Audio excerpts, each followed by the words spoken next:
Very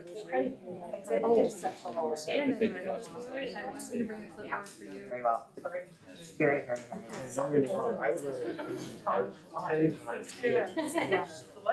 very nice. Oh, we love that. It's almost daily. Gotcha. Yeah. Like she, yes, yes. She, so she got.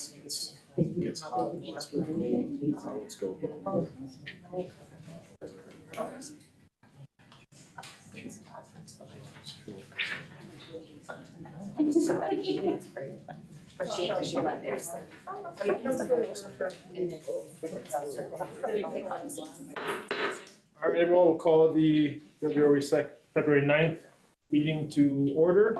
Everyone please rise for the pledge of allegiance.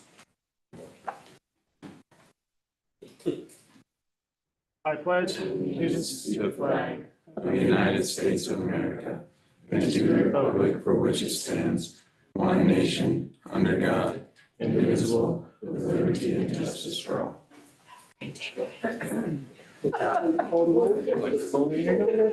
Wheeler. Here. Luder. Here. Brenner. Here. Kilgore. Here. Johnson. Here. Barth. Here. Swint. Swint.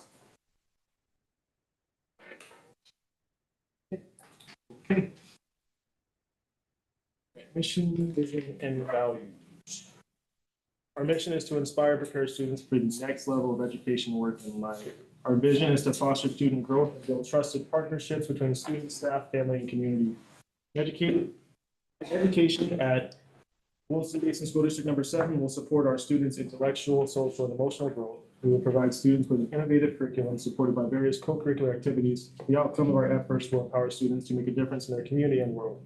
We believe in providing a safe environment where healthy relationships and student growth are priorities. Okay, item number 2, agenda. We have a motion to adopt. So moved. I'll second. Call, please. Good.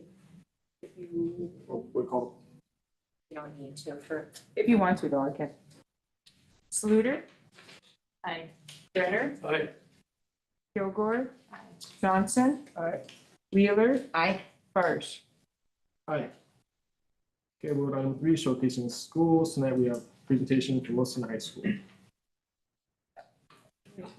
Yes.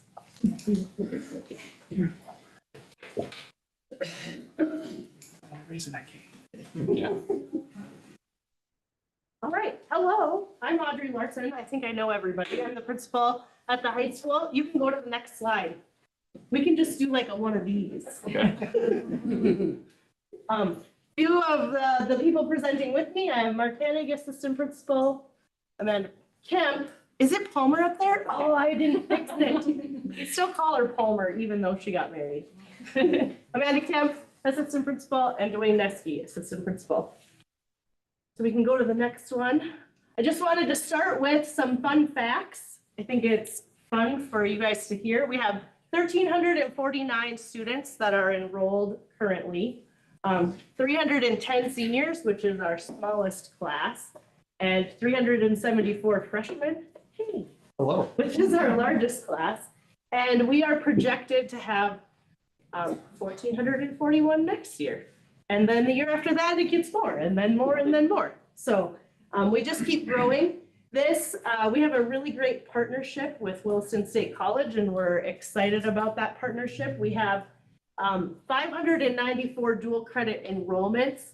That doesn't necessarily mean 594 students. It means that we have that many enrollments. Some students are taking like 4 or 5 dual credit classes at once. And then we have 22 right now, grades 10 through 12. I think we have 7 seniors that are working towards their AA or their AS alongside their high school diploma. So that continues to grow. Last year was the first year we had some. I think we had 3. So some new courses that we were able to offer this year. We found a theater teacher, which was amazing. And so we have theater back in our our school, which is really great. We have a lot of students that love theater. We have an art teacher, a new art teacher that we hired. And her passion is ceramics. So, and we have a great kiln and a lot of ceramics things. So we're able to offer that. The wonderful Melissa Anderson, who is here today. She didn't even know I was talking about her class. She is offering a dual credit American literature class, which is nice for our students to be able to get some English credits through for high school, but also for that AA or AS for dual credit. So that's a nice piece. And then along with the CTE Center, we're offering education pathway classes. And so we've been brainstorming some ways to increase that so we can grow our own. We are excited that ACT is no longer required, but a combination of juniors and seniors. Last year, we had about 140 students who signed up for the ACT. We had a strong push from our teachers and our counselors. And so we have 200 students signed up to take the ACT, which is really awesome as they prep for their futures. As far as space goes, we have approximately 2 open classrooms per floor each hour. And so as we continue to grow and as we continue to add staff, we will run out of space. We have 20 teachers on extra duty contracts. Some of that is due to not being able to find or hire people. That is especially true in math. But the good news, we have hired 2 math teachers already for next school year. So we, right now, are fully staffed in math. So those are good things. Another thing that we are really, really excited about is Williston High School is no longer on targeted support. Woo! Which is a huge push. I think we had been on it for 2 years.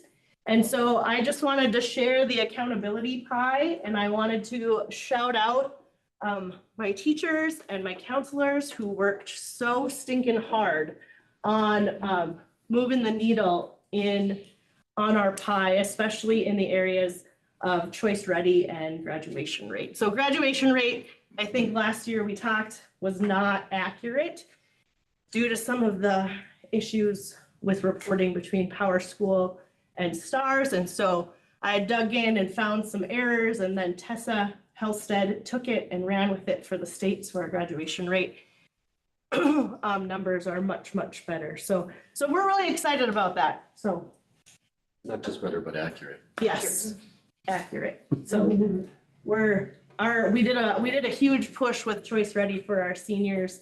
Our staff took time to educate our students and have continued to take time to educate our students about Choice Ready. So it's becoming part of our culture and part of our vocabulary. So that's really fun. We started BAR this year. So we have a lot of successes in our year 1. Mrs. Aggie is here, and she is one of our freshman team leads. So she's got a core of teachers. We have 3 freshman teams and 1 sophomore team. We're running with Community Connect, which is for our most intense needs. And we have had 48 students go through that are getting supports. We've had some decreases in chronic absenteeism from last year to this year, which we think that's really great. And then we've had a lot of increases in our positive contact homes. So we have postcards that we're sending out. I was going to bring one, but I forgot. And then we also have had some other celebrations that I'll tell you at the end where we've included some parent contact. So that's been really good. Next, we're going to have Mr. Neske talk a little bit more about our freshman teams and the successes from BAR. So our freshman teams kind of goes together right with the BAR stuff. I mean, they meet regularly.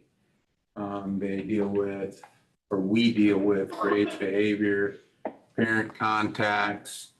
I mean, sometimes a parent will call up and say, hey, I want to meet because little Jason isn't doing very good, and I know that, and I want to see what we can do to help him. Sometimes the teacher, sometimes Miss Aggie, sometimes Mr. Neske or one of us calls, says, hey, I think we need to meet. So that communication goes all around. So that's really good. And with our kayak crew. I have a group of juniors and seniors that do some different activities, as you can see up there. The big one is the orientation, the first day of school, trying to get to know different kids, and that's hard for kids to sit down and have a conversation or do something with somebody they don't know. So that's kind of a work in progress, but we do check-ins at lunch. Around homecoming, we go in and encourage them to participate, you know, whether it be the dress ups or whatever it may be, going to activities. Something new we're gonna do this year is I'm gonna take a group of them after the counselors go to the middle school to talk to them about their classes, and we're gonna, I don't know, I'll call it a Q&A and talk to the middle school kids about high school and, you know, maybe some expectations. Can't tell them everything. They got to experience some of it, but just to give them an idea of what's going on.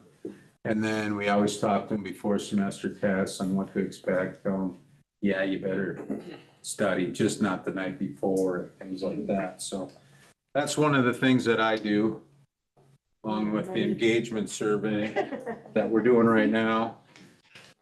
Okay, I'm always the data guy, so I get to come talk about the fun stuff that glazes your eyes over. On the bar side though too, we really need to shout out Megan Wolf.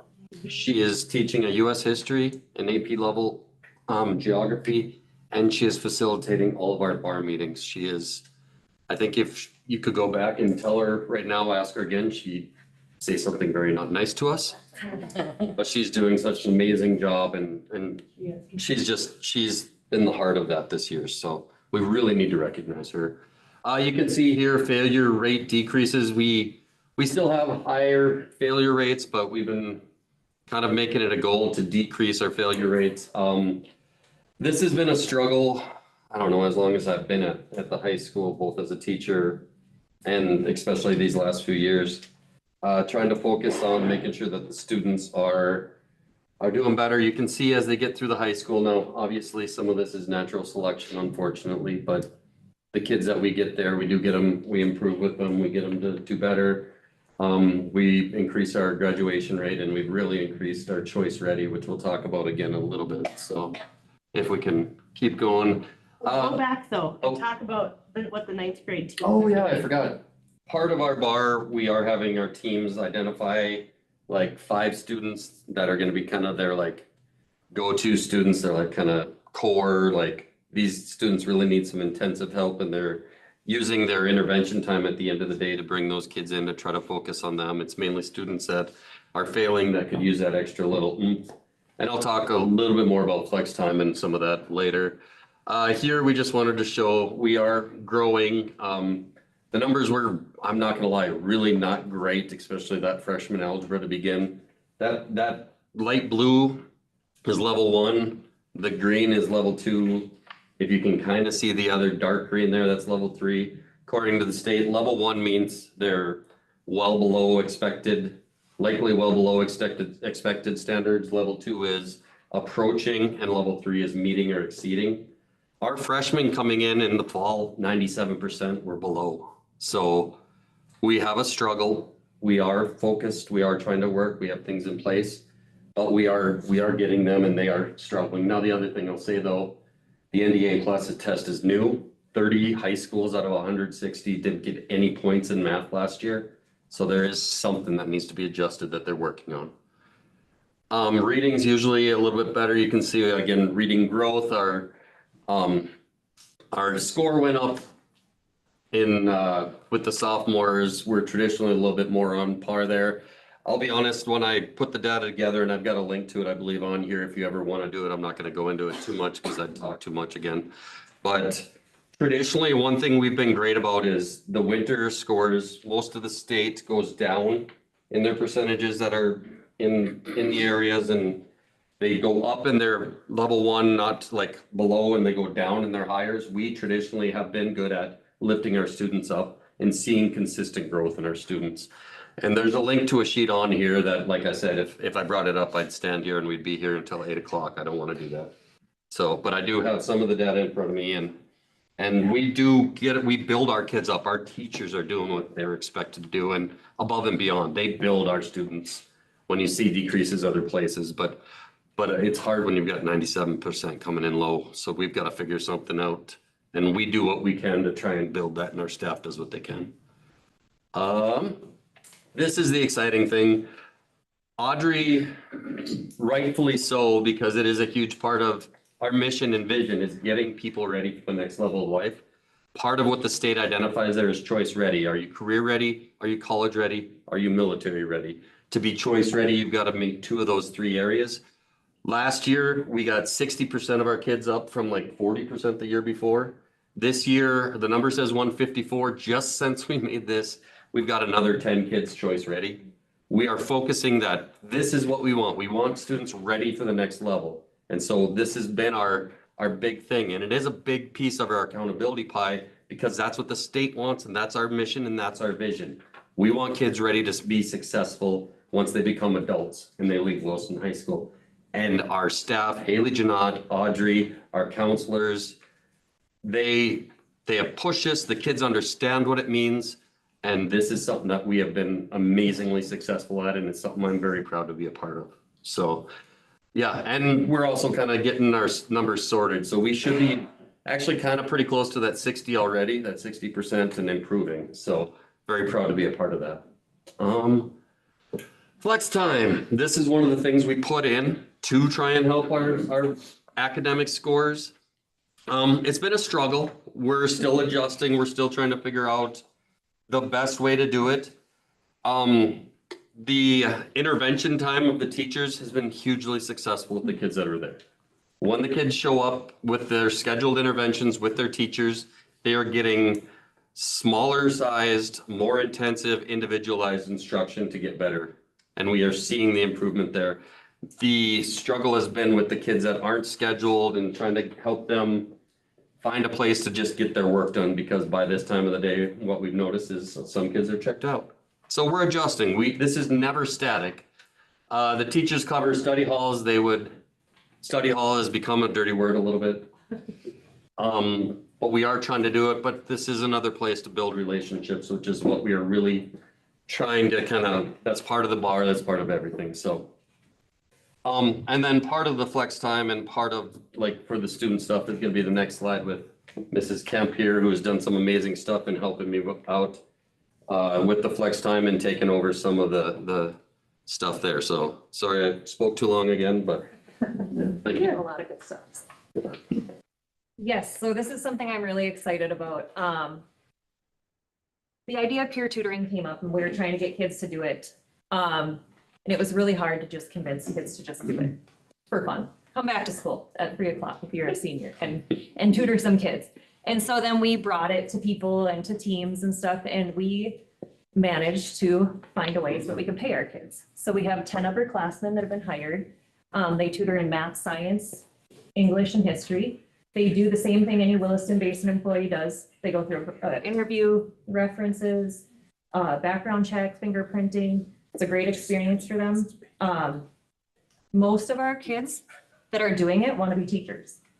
So at the very beginning of the year, we did like a whole onboarding thing where we talked about teaching strategies, how to do frequent checks, check-ins, all those kinds of things. So they're learning at the same time. The kids that are hired, they're benefiting as well.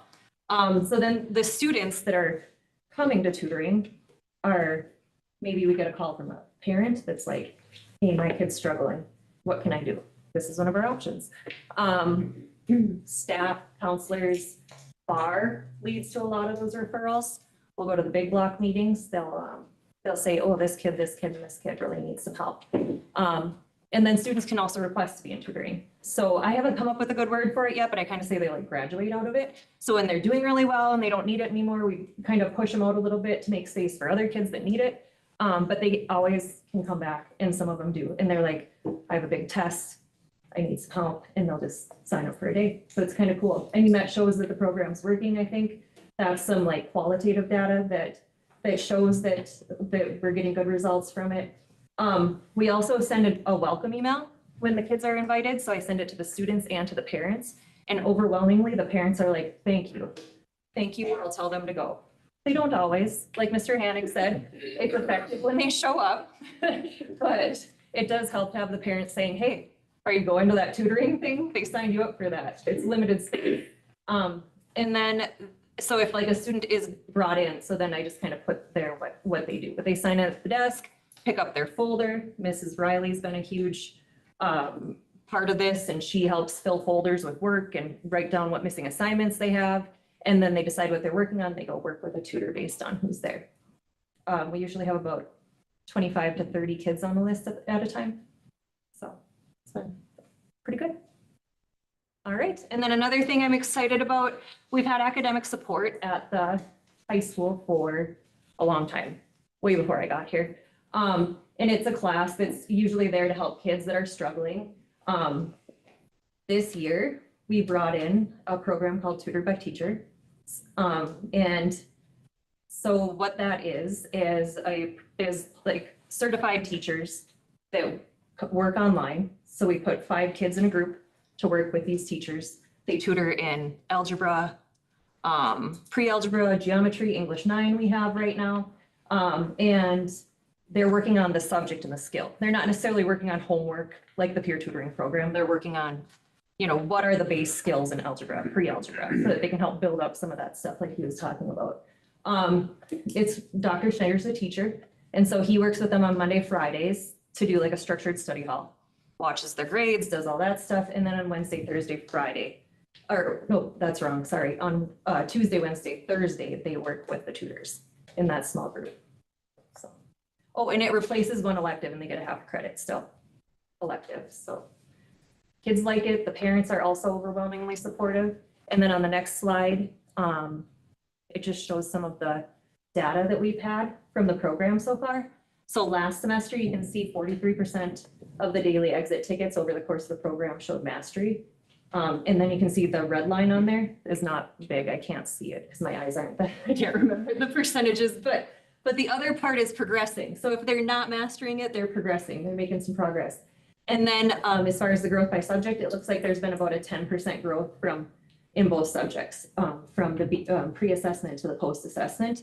And then at the bottom, like I was talking about with the student, the tutor program, the student voices are, I mean, huge as far as how they feel about it, and the kids like it. They're engaged. Dr. Schneider's heard kids saying like, I think I passed that test because of what I was learning in this class and how I worked with you. And so it's been a fun thing to watch grow. And then I'm also the principal over at Del Easton. So we have about an average of 40 to 50 students there at a time right now. We do have a waiting list, and then we review the applications monthly because things happen, kids come and go. But we've had actually 10 graduates so far this year. We've had another one since we turned the slides into Taylor, so that's exciting. And there have been 269 classes completed. That's core classes, electives, all kinds of different stuff. All right. And then just to end, we're going to end with some celebrations. We've continued our Coyotes of the Quarter this year. We started that last year and continued on. Each teacher nominates a student, and then at the end of the quarter, we recognize all those students, and the teachers write a small blurb. And so we do a certificate and then just that little note on the certificate for those students. And they carry those with pride. That's pretty cool. Then the other celebrations, a few years, if you want to go to the next slide, a few years back, I had the opportunity to go to a Jostens conference called Renaissance, and it's all about building school culture. And so this last summer, I was able to send 2 staff and 2 students, and they have run with some of the Jostens Renaissance pieces. And so every month there is a new school culture challenge. So we've done some academic pep rallies. We've done some high five Fridays. Last month they did students on a roll. So they celebrated every student that had perfect attendance for a week. And I think they gave little certificates with a Tootsie Roll. And that was one of the things that we sent information home on. We did in November, we did gratitude notes fun, we printed one for everybody in the building, and then she had to make about that many more because kids were so excited about doing them. So that was really a fun one. Next week, or is that tomorrow? No, it's Friday. I think Friday, we're doing Spread the Love. And so she has clothespins with just positive messages on them. And so people can pin them like, oh, you're kind. And so kids can collect those. And then not part of Jostens, but still things that we're doing. We have a Choice Ready Day, and we're running with our Choice Ready dashboard so that kids can track where they're at as far as Choice Ready goes. So in the end, we have the coolest kids and we have the best staff, and it's really a fun place to be, and we're glad to get to do the work. So questions? Thank you. Board members, any questions? Yeah, I've got a few. Ms. Riley? I think these are gonna be geared more towards Mr. Hanig and Ms. Maskey. So, with the low math grades in the ninth graders, are you seeing it falling into any statistical groups? Like, It's everybody. it's everybody across the board? We had one student who tested it at or above in the fall. Oh, wow. So Okay, that's where we want them. That's what we get yeah, graded at, is that level 3. And I okay, think it was one freshman in the algebra. The geometry kids are doing better, obviously, but 90% of our kids are doing algebra, and it's across the board. It's that there's no demographic that's more than the other. okay, yeah, because I know in years past, it was kids who were new to the area, their scores were lower than kids who came out of our middle school, but now it just seems to be across the board. It's pretty School and all. much across the board. Like I said, Okay. I'd have to look at the demographics for the geometry kids because they took algebra last year, and so they do score higher because of the exposure to those skills earlier. Yep. But right now, it's just across the board. Got it, okay, all right. And then the flex time. So is any of that mandatory right now for any students? It's supposed to be. Okay. It's And, just been kind of difficult because we're still trying to figure out, one, how to connect credit to it because we're moving kids around to allow teachers interventions. yeah, And so it's not one subject, it's more of a, this week on this day, like Monday today, the main intervention was supposed to be for science. Secondary intervention is for math. Social studies gets study hall. And then we have a teacher choice where teachers can kind of do either a passion project or bring kids in for a club, or that would be English today. The kids show up for the interventions usually because the teachers can connect some grading with it, some different things with it, but because of the rotation, there's no credit. And a lot of students just aren't seeing the value in the study hall and having that 160 minutes a week to do their missing work. So we're trying to connect to that. One of the things is, like I said, it's at the end of the day. We don't have the staff to man our 38 doors to make sure they aren't sneaking out on us. So we're trying to figure out a better way to do it. The schools we've talked to that have done it successfully have put it during the day because they saw the same thing. Yeah. So when we were at a conference earlier, I asked Grand Forks, who they're doing a similar program. They're like, we tried it at the end, we tried it at the beginning, we tried it at lunch. Kids slip through the cracks, they're octopus, or octopi, yeah, can get out anything. But the only time is to kind of put it between some classes. So we're looking at some options on how to keep the interventions and the smaller settings and the more, the one-on-one working on needed skills, but yet put it into the schedule that it's the most successful. got it. So we're working on it. Well, you answered my last question, which was trying to change the time of day. So, okay, I've been scheduling this for 5 years. yeah. I was not gray bearded before this. And you had hair. No, haven't had hair for a while. Oh. That was other stress. I know that if students don't find value in it for whatever reason, it's gonna be difficult to sell it. Yes. So, and trying to figure out what's valuable to continue to be a student is, you can't create something for each individual person. You need to create something that's gonna be best for everybody.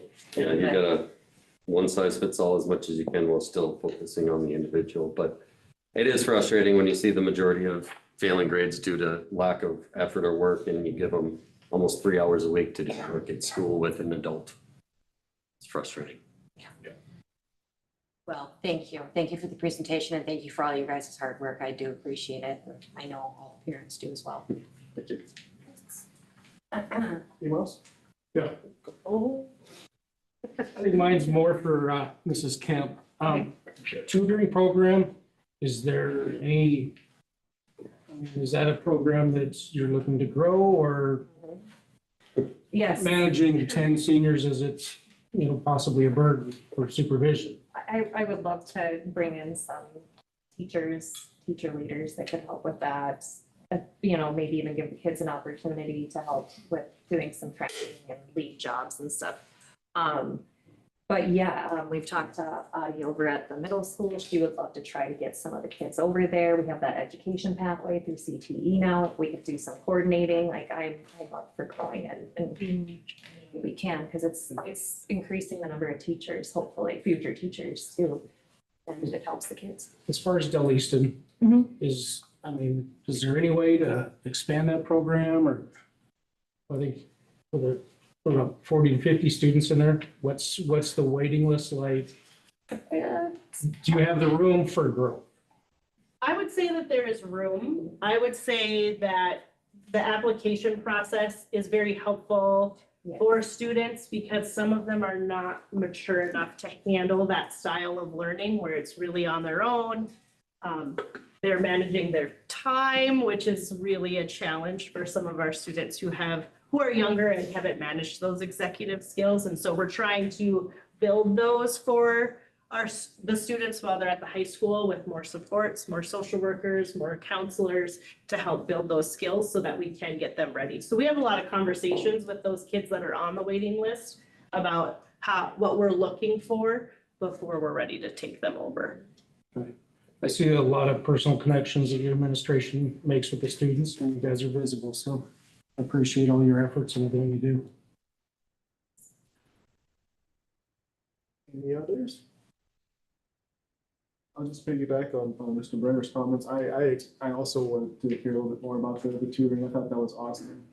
The CTE connection, I saw that as like maybe a business pathway. So I wanted to kind of hear, how does like the clientele list work and how do they, like, for them, other than the tutoring, building like their executive skills and running a business to an extent, how is Like recruiting their own. recruiting, well, Yes. even if we're just, or just, We kind of talked about that. I would like to, Yeah.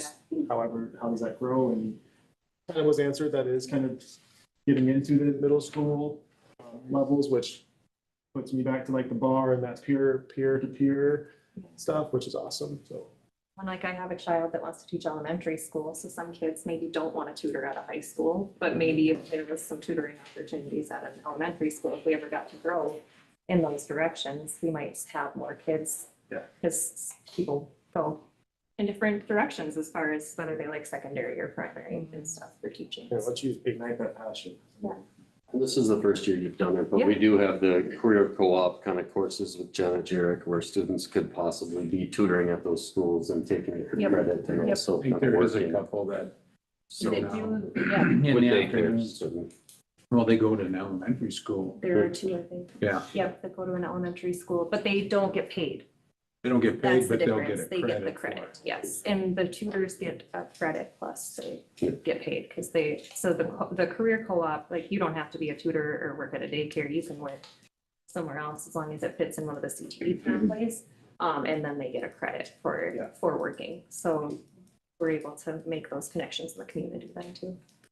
Well, it doesn't have to happen now, but I would love to maybe see on paper how it functions. Maybe, and then however we can help, maybe expand and build upon that program. I think it's just a huge avenue to maybe create some real progress. Gotta talk to Mike because it's all about the money.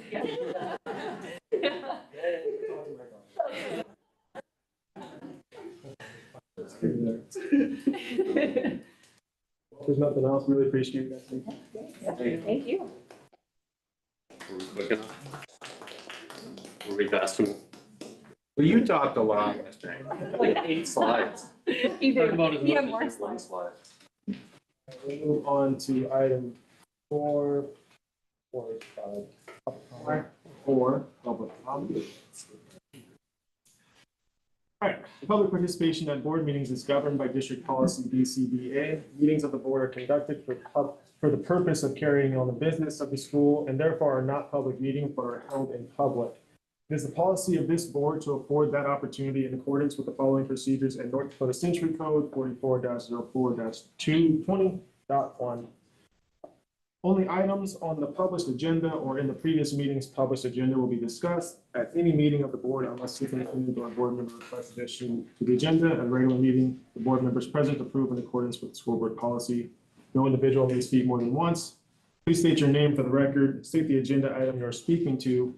Comments will be limited to no more than 3 minutes per individual. Public comment will be limited to no more than 30 minutes in total.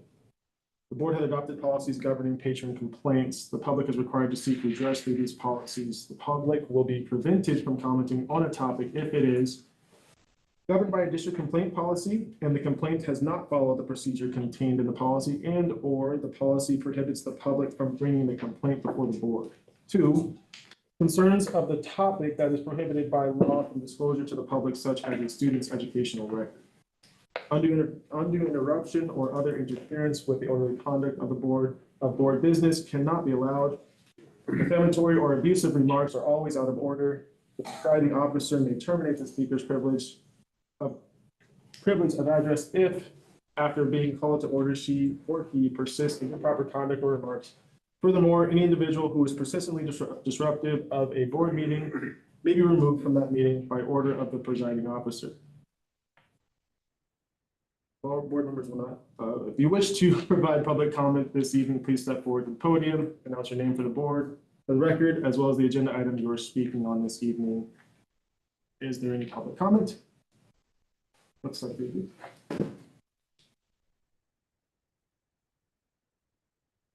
Hi, my name is Carolyn Tucker. I am talking on 9F, approve the 26-27 calendar.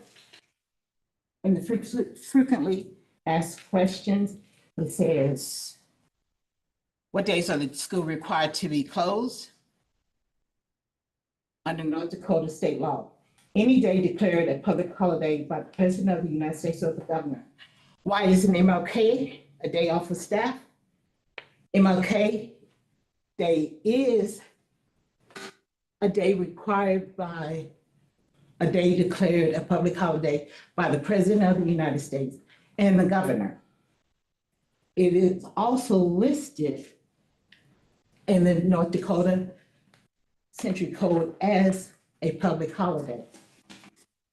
The proclamation was signed by Bush in January 14th, 1991, for the third Monday in January. So I am asking for that day off. I would not like to have that day be a dock day for me again, or a day to use a personal day, as Century Code states that that is a public holiday and it should not be a day when school is in session. Thank you. Ma'am, could you restate your name, please? Carolyn Tucker. The comments have been received and you will be response as communicated. Response prepared for you. Thank you. Okay, we will move on to item 5. Finance report. Floor is yours, Mr. Arnold. Thank you. Good evening. And just want to start off with an audit update.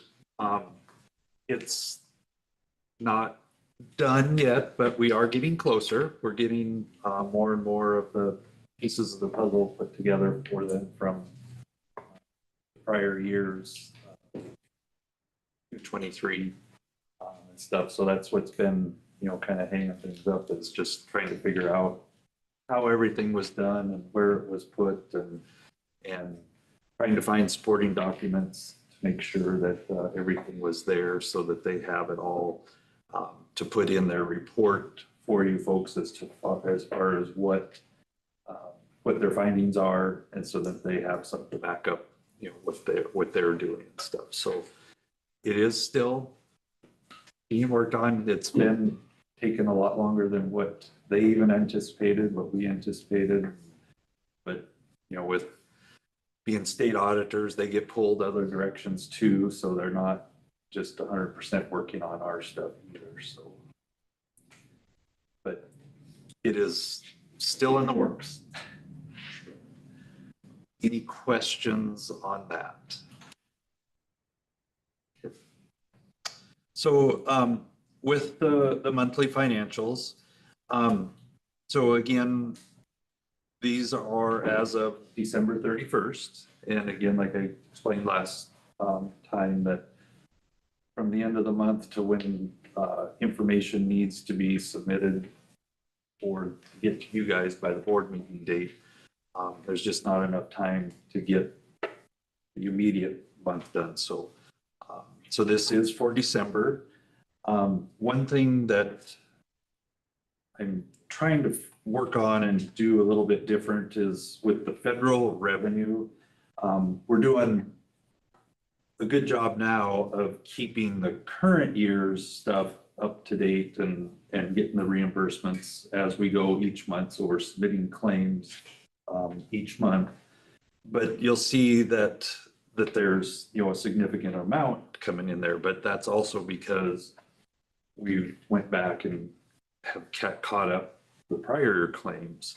So I need to get in here somehow and reflect what that looks like, because our current year, we're up to date on, but like here, it looks like we're almost at 100% of our federal budget, but that's because we've been catching up for the prior year and the year before. So look for some things going forward that will kind of break that out so that it's more of a accurate, true picture of the current year without the effect of those prior federal programs and stuff. So, but other than that, things are rolling along pretty good. We're working on right now budgets and projections for next year. So I'm going to be working with the sites to figure out what was worked out this year, what they would like to see for the next year, budget wise, if the formula that I set up is working fine for them.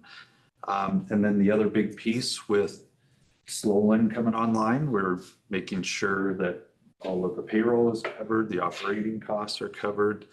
And then at the same time, trying to get the fund balance up there. So, so look for more on that coming in the next couple months. And in HR will probably talk about it a little bit more, but well, maybe. But we're put out with the teachers as far as transfers go. So we're pretty set on where that is and then where we need new hires and things. But the next thing that'll get rolled out is the classified staff, as far as if people want to transfer,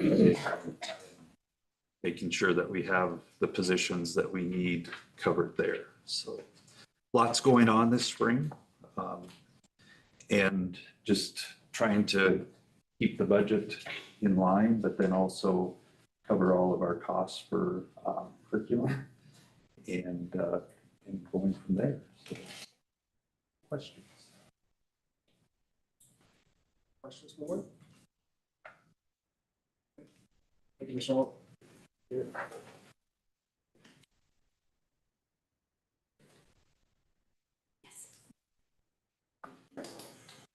Sorry.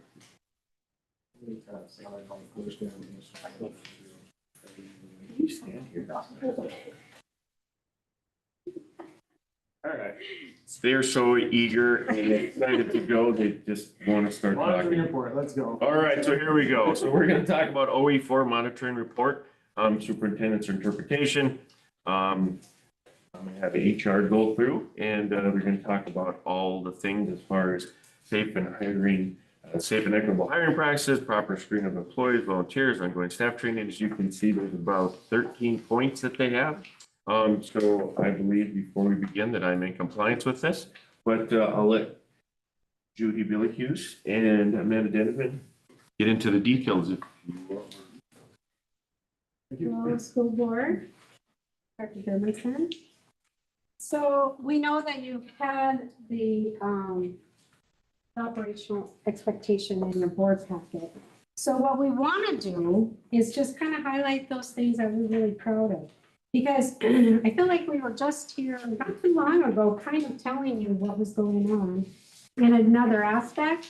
But I think we were talking about recruiting, and I don't think we had done our on-site job fair. We have done it now, and it was wildly successful. I am so proud of how it turned out. We had over 40 people show up, so it was a constant flow. We had on-the-spot interviewing. We had on-the-spot offers. We had our fingerprint person here. She did fingerprints right away so we could start that process. And as a result of that, 12 people were hired that night. 9 on the spot and then three others, you know, within, as a result within the week. So we're super, super proud of that.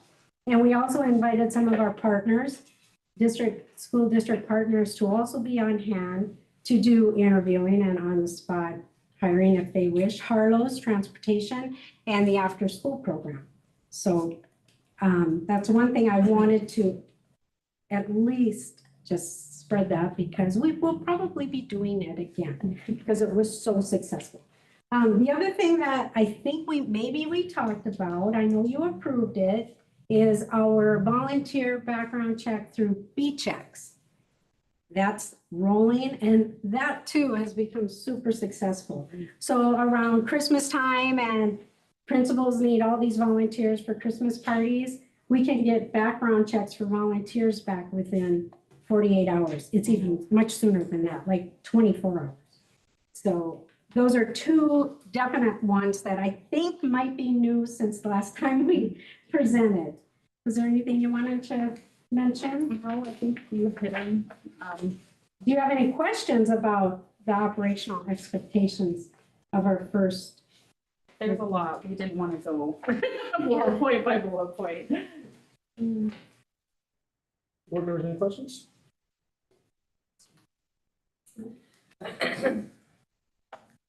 Okay, then the second I thing, think they have to finish that. oh, I'm sorry. Yes. You don't need to stand here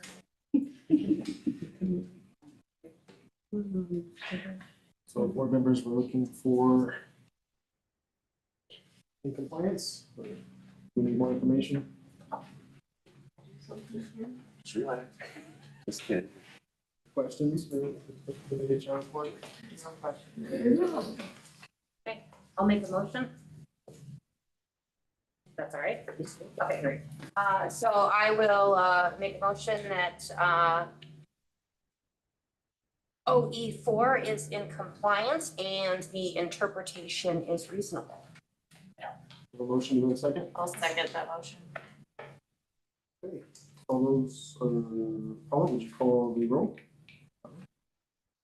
Brenner, No. Kilgore, Aye. Johnson, Aye. Wheeler, Aye. Sluter, Aye. Farsh. Aye. Motion carries. Okay. Good to move on. All right, R15, results policy, human resources goals for 9, 10, and 11. The district will measure success through higher retention rates, positive onboarding feedback, improved staff satisfaction scores, tracking of staff retention. There's some exit interviews. I believe that was put in the report. And so I would also say that R15 is in compliance. So Judy and Amanda, take it away. Yes. I don't think this has been provided to the board, but we finally put together the exit interview information. And it was pleasing to see that the majority of the folks that were leaving on good terms. And I always look back at the very last question. Would you recommend the school district to your friends as a good place to work? And 73% said yes. So that to me, so. And I just want to add on the exit interview. So this is the information that's been collected since October 2024. That's when we started sending out the exit interviews in this format. We do send them out to every employee, classified or certified, that resigns or retires. They don't always take them. We're working on ways to increase the participation of that because we know that 46 is not the number of employees that have left the district, but that's the data we have currently. And it is optional, so we don't Yes. make it mandatory. Yeah, the other thing is, we shared the fall, Vital Network survey results with you guys. It's a lot of information, but really overall, things are going well. This is all about educator and para well-being, how they feel when it comes to, how they feel they're being communicated with, decision-making, voice and choice, how their relationships are with their peers and their supervisors. And that's been going really well. We have, every school has their own team that reviews the data and makes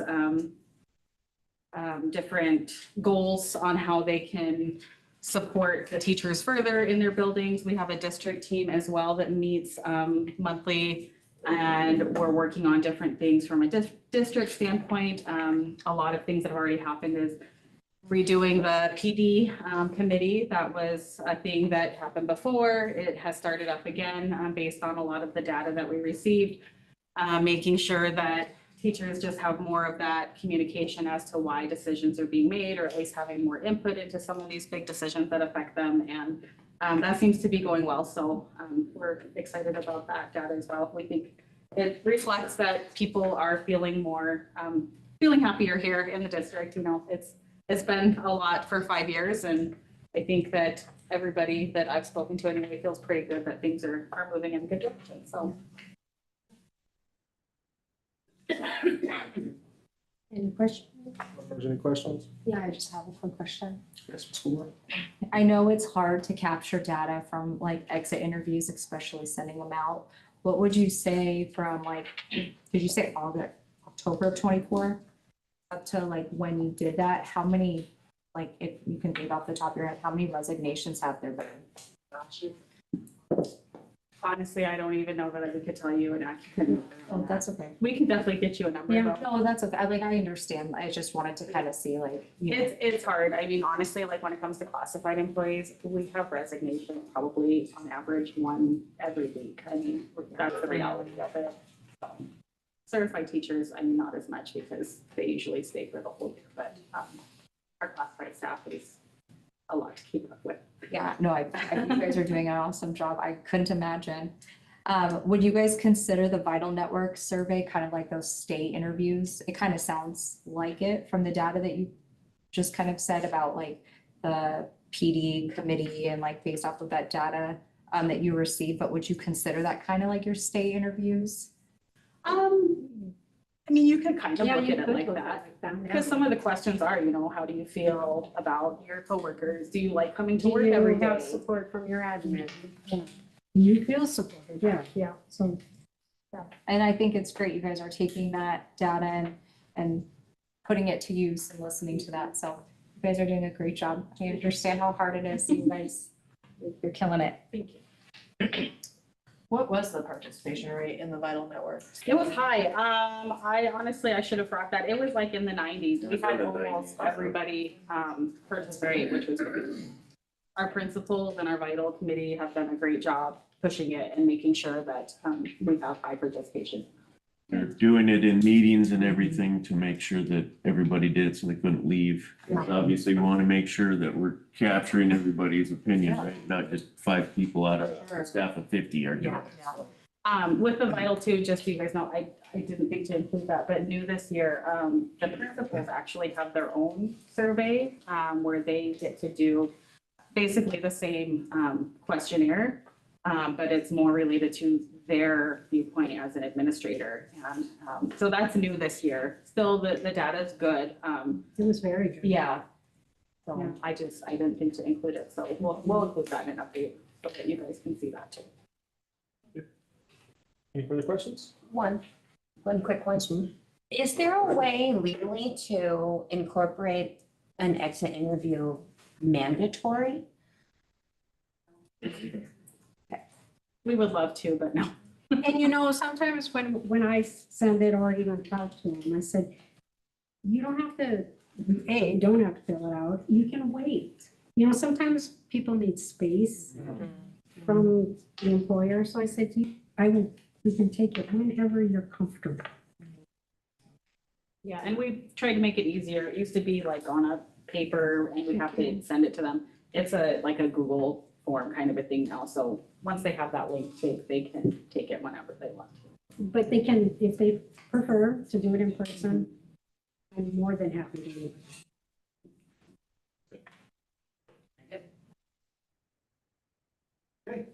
Board members, I would entertain a motion.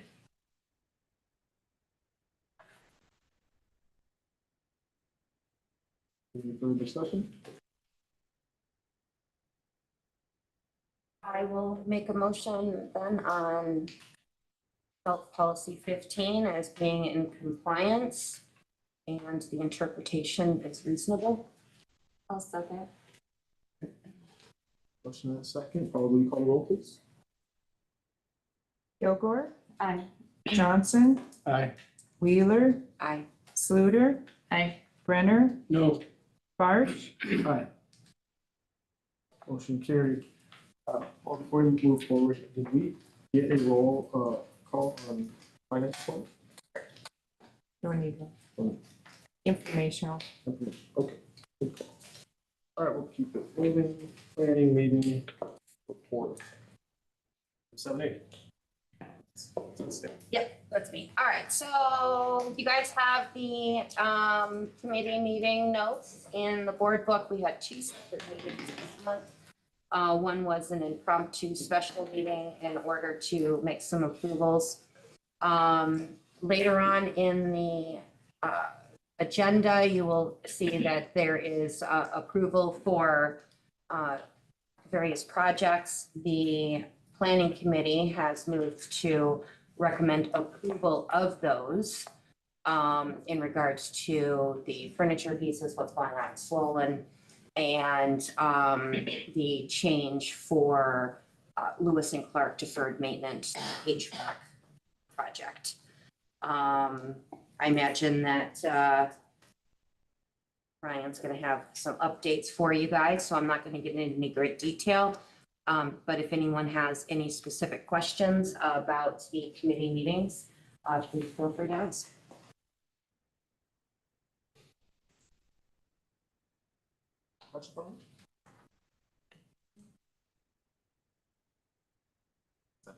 Yeah, that's it. I mean, you guys can, I mean, unless you want me to go through it section by section.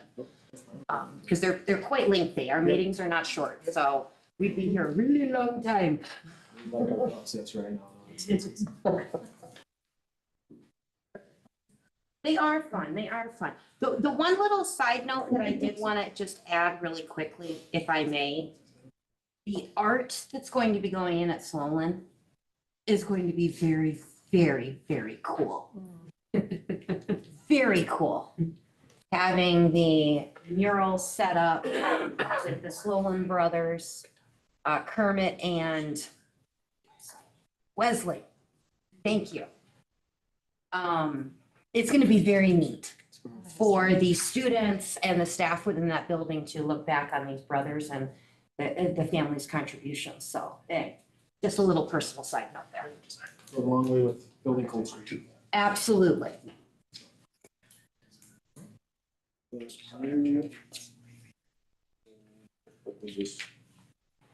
approve the minutes? We approve the minutes. Okay.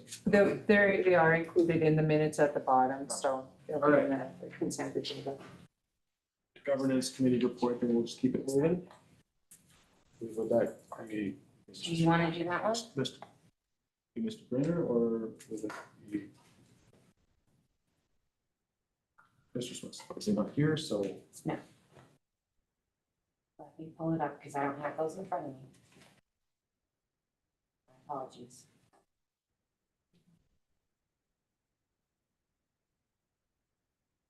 Mr. Brenner, did you want to do it or you want me to? Yeah, I'm drawing a blank, but we did review the two options for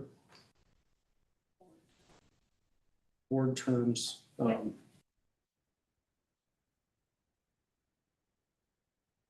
Sorry, I'm drawing That's a all right, blank on that's all that. right, that's all right. So there's, go ahead, I don't want to talk over you. No, and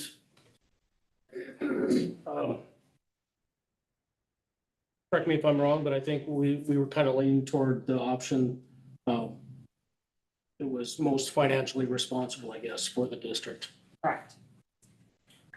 We're speaking towards term limits. Term Board limits. members. Looks like legislation, we're looking at two different options, right? Dr. Jemison, do you want to kind of give us an overview of what we're looking at here? Well, I'm gonna defer to Amanda because Amanda was working with Chris Ann, and so yes, but there's two different, but Amanda, if you want. This is in my world. Too, So basically, when the reorganization happened, there's a set of 4 board members and a set of 3 board members, and they have 4-year terms. Well, the reality of that is when you have 4 board members possibly leave at the same time, that can cause a real disruption to board operations and school operations. So the governance committee asked to come up with possibly some scenarios on changing that in the future. So there's 2 options on the table right now. One would change it from a 4-3 split to a 2-2-3 split. And then the other one was like a 2-2-2-1 split, and there'd be an election every year. It sounds like the governance committee is leaning more towards the first option, where there would be election 3 years and then off for a year. It would involve the public having to vote on that option, because since this was laid out in the reorg plan, the public has to vote to change that reorg plan. So there's still some work that we're doing. We still have to look at election dates and that kind of stuff on what that looks like. But I think we'll probably be presenting something at an upcoming meeting to what. Because Mr. Swint wanted the whole board to vote on it, obviously, so. Well, we are required to vote every even year, I think, for the, Yeah, for the public question. And so wanting to make sure that's tied in with board member elections as well. So it's not a standalone, because that's a wasted election. so because of the financial burden to the district with each election, we're trying to avoid unnecessary elections. They are the work. Yeah, and then you were gonna be getting some opinions from Chris Ann. Yeah. And then a more in-depth presentation. The committee had recommended option 1, moving forward with option 1. Yes. And then having those discussions with legal. So ongoing due diligence, we have no Correct. idea where we're moving. Is this staying in the committee, or are we just waiting until an agenda comes? I think it will be coming to the full board next. It'll come back to the committee, I think, after you Is get it? the legal. Yeah, after you get the legal. We'll talk about it in February, and then Yeah. hopefully in March it'll come to the board. Yeah. Exactly, that's the plan. Yep. Yep, lots to consider there, especially with legislation on. And it wouldn't change the term limits. It would still be 4 years. It's just making sure that we don't have that 4-3 split. Yep. Yep. Yep, lots of different- One person would have a shorter term the first go around. Just initially, yeah. 2 year, and then just to get the rotation. Correct. This wouldn't go into effect if it does until this normal term is done, so. There is one other item in those minutes that might be worth just making sure, the evaluation, the superintendent evaluation. Yes. Evaluation tool, we'll discuss. I'm sorry, I'm drawing a blank on that as well, but Survey So- Monkey was, So Paul and his team, they came up with a online evaluation tool that we had, and it was sent to Mr. Swint, and Mr. Swint is gonna be disseminating that for you guys to look at, to use as a online tool for the evaluation of myself. if I remember correctly, one of the concerns was that if every board member had comments on every item, the evaluation would end up being too lengthy. So, It's the same evaluation, just in a Google form where you could get all the information into one spreadsheet and have it, so you're not looking here and there and trying to pull it all together, was the request, so. Yep, that makes sense. Okay, thank you for the update. We will move on to item 8, matters reserved for board action. A, approve Lewis and Clark HVAC project bids. Hello, Ryan Anderson with J Dunn.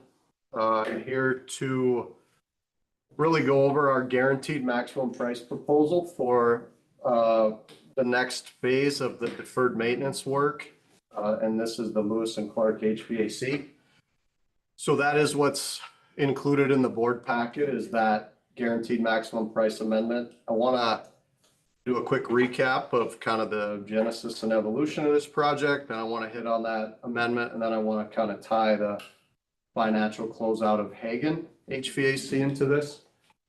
So I'll just go back to, well, the original budget was $2.4 million for this work. The scope was to be replacement of the boilers, a new air handler, and replacing all the distribution piping coming off the boilers and going out to the heating units.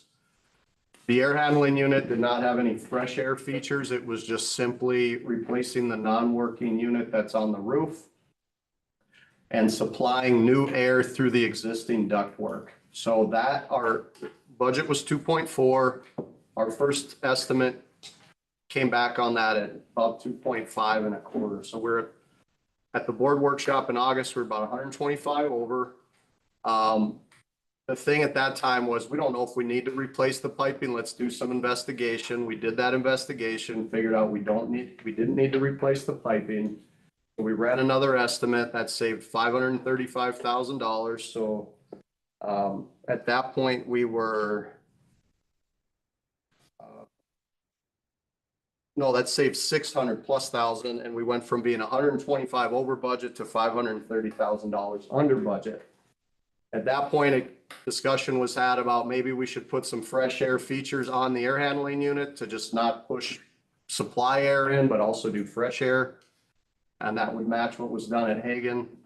And so we did an estimate on that, and that brought us pretty close to right under $2.4 million, about $20,000 under. So that's what was decided, and that was, so board workshop was in August. Did another estimate in November or October, once we figured out we could keep the piping. Did another estimate in early November for that fresh air stuff. And then everybody was like, all right, we're under budget. That's the scope. And they finished the design. We got the design done at the end of December, and we bid it out through the month of January. So we took bids on January 27th. So that's kind of the recap. Shifting over to the guaranteed maximum price amendment. That is basically the contractual paperwork to incorporate that scope and the bids. That includes, our cost summary that was shown there. These are our clarifications. The project schedule is in there. The list of all the drawings and specifications is in there. So overall, we came in really well. The project is currently sitting at $2,094,545. So about $305,455 under budget. That includes J Dunn's guaranteed maximum price of $1,644,145. It also includes a $100,000 owner contingency, the $280,400 of design fees, and the $70,000 allowance for abatement of the existing boiler that is asbestos containing. That contractor will come in and get that boiler out of the basement. So including design fees, owner contingency, and that abatement, we're $305,455 under. We had, so great news. We had really good participation. We had 2 mechanical contractors, which is good on a project like this. We're always trying to shoot for 3 on a project. That's tough to do on these smaller ones. And we had 5 electricians. And when you compare that to Hagen HVAC, we had 0. and we had to beat the bushes really hard and beg an electrician to give us a bid to do that work. So quite a turnaround. The slow oil field stuff has helped with that. And yeah, we're in good shape schedule wise. You know, assuming this gets approved, we will start ordering the boilers and the air handling equipment and doing the subcontracting. And then the work would start as soon as school's let out. The work would be done over the summer and everything done and put back together before school starts, with the exception of the air handler on the roof would not show up until September. And so then that would be set, you know, after hours or something like that after school starts in September. We are looking at an option to do a substitution on the air handler. That's looking pretty promising. It'd be the same price and it would get there before school started. So have a really good opportunity and I hope it pans out that we can just get it all done before school starts. So, and then tying it back to the Hagen HVAC, I'll just point you to the cover letter that you find in our guaranteed maximum price proposal. And this is where we're tracking the total contract on the deferred maintenance. You know, so far, assuming this gets approved and incorporated, we're at $7,439,000 of deferred maintenance work that we've done so far. Phase one was $4,373,000. And then we had Hagen HVAC at $1,538,000. And thanks to the efficiencies that were recognized by constructing Slolan at the same time, it was the same mechanical subcontractor as well as obviously the same J. Dunn project management supervision team. We've got about an 8% savings on that Hagen HVAC. So we're returning $122,496, which is great. We returned about 1% on phase one. So that gives you an idea. We always try to return money. If we go over our guaranteed maximum price, it's coming out of our pocket, but we always try to return savings.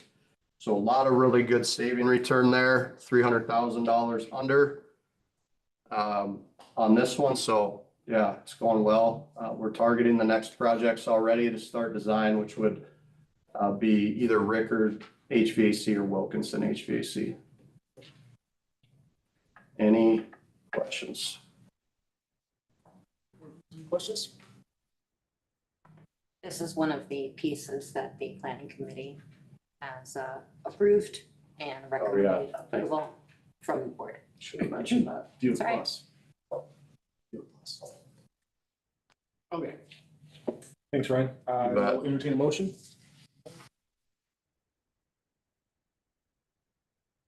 The Woods Park HVAC bids. I'll second.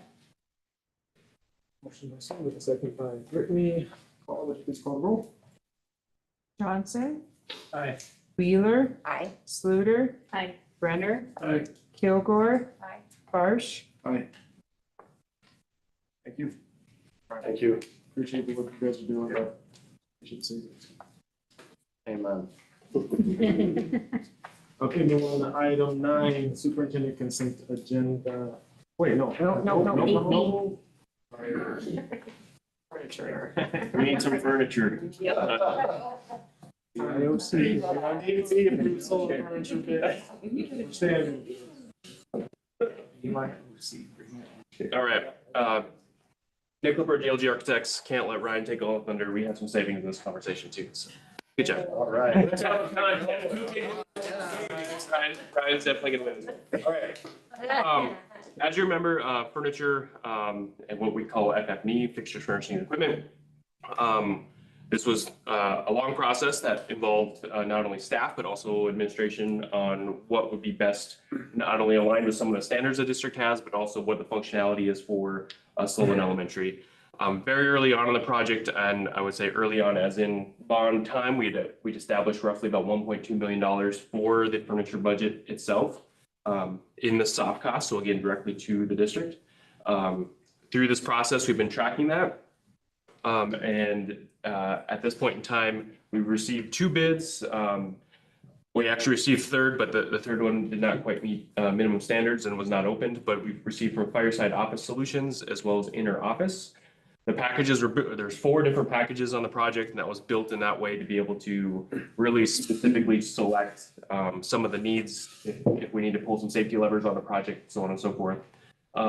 So at this point, if we were to take, we can take the packages independently depending on the supplier. So if we were to take the lowest bid on the project, we would have a total of $979,292.69. So again, a great savings on that, compared to the 1.2 initial budget. However, if we were to go with basis of design, which is really the furniture that was tested here in terms of the furniture fair, the ones that the staff in the administration was able to get their hands on and test, we'd only need about another $6,347 to get to what we call our basis of design. So the actual piece of the furniture that the administration and staff were selecting initially. The low bid would be acceptable equipment and furniture, but the basis of design is only $6,347 more. We would recommend going with the basis of design scopes for each one of the bid packages to go forward. And I should mention that would be a total of $985,640.62.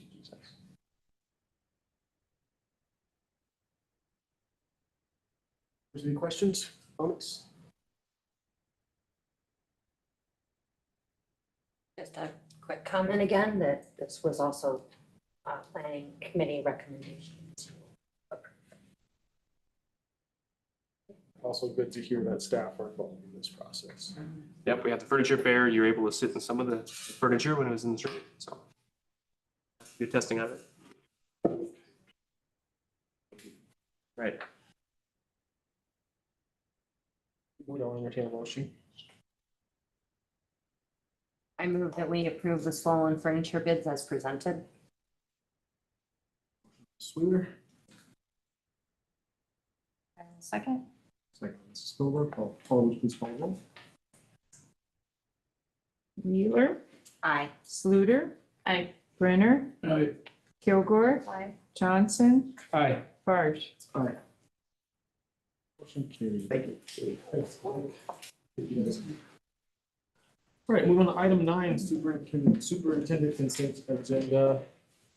Do we have a motion? Or is there anything we have to be discussed?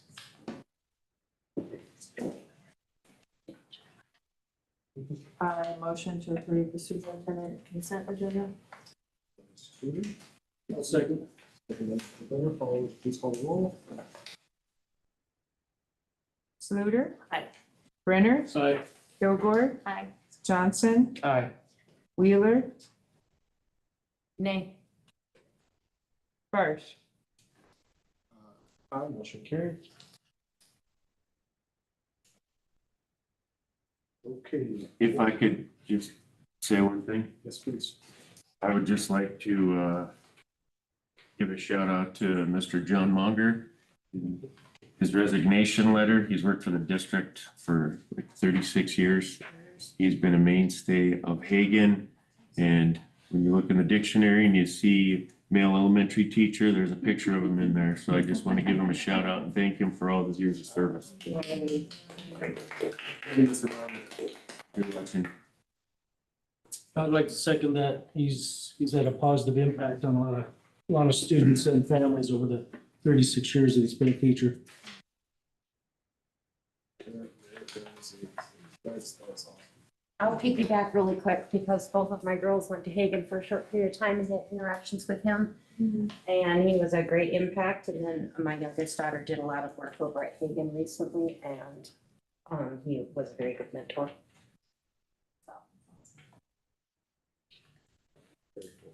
Thank you. All right, item 10, board consent agenda. Do I have a motion? I move to approve the consent agenda as presented. Sweeter. Second. Second, Ms. Johnson. Please call the roll. Brenner, Aye. Kilgore, Aye. Johnson, Aye. Wheeler, Aye. Sluter, Aye. Barge. Aye. Motion carried. Board meeting debrief, I believe we have Ms. Sloot. Yeah. I think this is the fastest meeting I've been to so far. Good job. Really appreciated the presentation for the high school. It's good to see all the bars moving in the right direction. Pretty cool to see all the kids that are working towards their, well, doing the dual credits and the AA and AS program.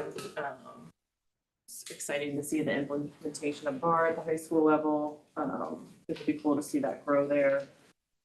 I really like that peer tutoring program. It's always good to give kids a little bit of responsibility amongst their peers. We had our financial report, the OE update. Good to see those Vital Network survey results along with the exit interview data. And yeah, closed out with approving the HVAC bid and the food and furniture, and just good to see those projects moving in the right direction. It's a good meeting. Excellent progress on all fronts. Thank you, everyone. That being said, I will entertain a motion to adjourn. Stewart, Second. second, Skillboard. All those in favor? Aye. All those opposed? All right, motion carried. Thank you, everyone.